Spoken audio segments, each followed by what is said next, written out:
এসে গেছি মন্ত্রী মশাই। এত দেরি করলি কেন? হ্যাঁ, দিন দিন সব লাট সাহেব বনে যাচ্ছিস না? লাট সাহেব কি খুব বড় কোনো সাহেব? হ্যাঁ, খুব বড় সাহেব। তাহলে নিশ্চয়ই তার খুব দাম। দাম তো বটেই। কি মজা! কাপড় লাট হয়ে গেলে তার দাম কমে যায়, আর সাহেব লাট হয়ে গেলে তার দাম বেড়ে যায়। কি মজা, তাই না? আচ্ছা, এসে স্টক কক্রি করে যাবি নাকি কাজের কথা কিছু শুনবি? হ্যাঁ, সে তো শুনবই। কিরে ঘটা, শুনবি না?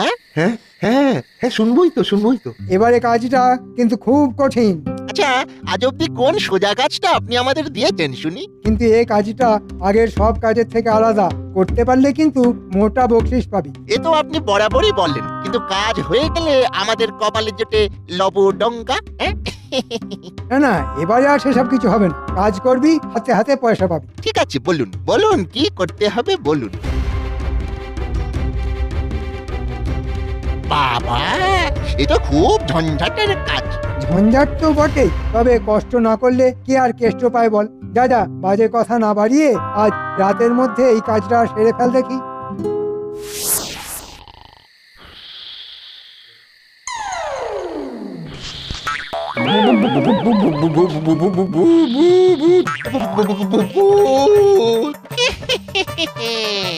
এই দুজনকে আজ খাবো। আর মোটকে রক্ত শুষে খাবো। ওরে ওরে বাবা রে, ওরে বাবা রে, ওরে বাবা রে। এদের পকেটগুলো হাতড়ে দেখ, চাবিটা কোথায় রেখেছে। এই তো চাবি। চল তাড়াতাড়ি কোষাগারের দরজা খুলে কাজটা সেরে ফেলি।